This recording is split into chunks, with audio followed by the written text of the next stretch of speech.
Imagine waking up one day to find that the price of your new car, refrigerator, or even the steel parts in your favorite gadgets have skyrocketed overnight, all because of a sudden chill in international trade relations.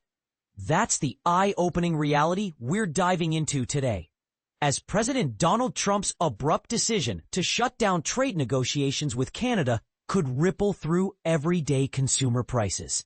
But here's where it gets controversial. Is this a bold stand for American jobs, or a risky gamble that could backfire on everyone's wallets? Stick around, because this story has layers that might just challenge what you think about tariffs and global economics. Let's break it down in simple terms for anyone just getting started with these concepts. Trade talks are basically negotiations between countries to make buying and selling goods across borders smoother and cheaper. Tariffs, on the other hand, are like extra taxes on imported products, often imposed to protect local industries. President Trump announced via his social media that he's terminating all trade discussions with Canada, citing what he called egregious behavior from the Canadian province of Ontario. This move was sparked by a TV ad Ontario released, which featured clips from a 1987 speech by former President Ronald Reagan. In that speech, Reagan warned about the dangers of high tariffs, pointing out how they could lead to trade wars and long-term economic harm, especially when dealing with allies like Japan back then.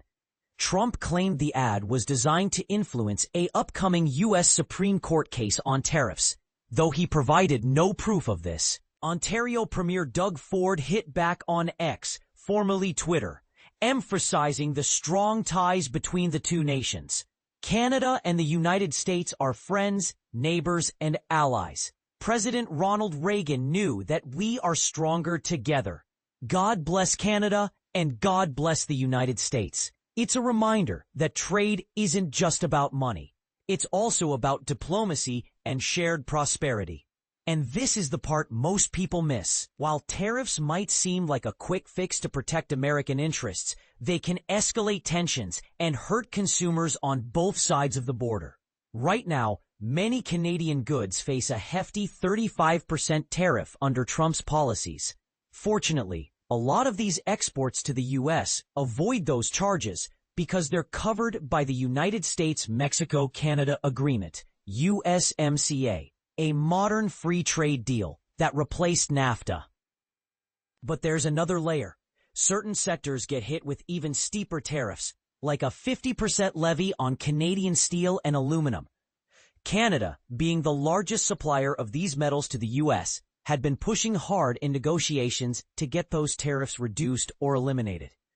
With talks now on ice, experts warn these high duties could stick around much longer, driving up costs for materials that are everywhere in our daily lives. Why does this matter to you? Steel and aluminum are key ingredients in countless products, from the frame of your car to the packaging on your groceries. And yes, even in home appliances like refrigerators, dishwashers, and washing machines. As Michael Sposi, an economics professor at Southern Methodist University, explained to ABC News, trade talks could have resulted in the lowering of existing tariffs. Without that progress, U.S. manufacturers of these goods face higher input costs, which often get passed on to consumers. Think about it. A car is about 60% steel by weight, according to the American Iron and Steel Institute. When imported steel gets taxed more, domestic producers pay more, leading automakers to raise prices on vehicles and parts to stay afloat. It's a classic case of how international policies can inflate your personal bills. Picture paying extra for a new SUV just because of a trade spat. Home appliances aren't spared either. These everyday essentials rely heavily on steel components, so if tariffs keep pushing metal prices up, expect to see that reflected in the checkout line. To make this clearer for beginners, imagine a washing machine. The metal parts that make it durable and functional come from steel that's often imported or affected by global supply chains. Higher tariffs mean manufacturers might charge more to cover their expenses, turning a routine purchase into a budget buster. This isn't the first time tensions have flared up. Back in June, Trump paused talks over Canada's proposed digital service tax, a 3% fee on U.S. tech giants like Google and Amazon. Luckily, the discussions picked up again after Canada scrapped the idea. But it shows how quickly trade relations can become a roller coaster. Looking at the bigger picture, the U.S. had a $63 billion trade deficit with Canada last year, down a bit from the year before, per the Office of the U.S. Trade Representative.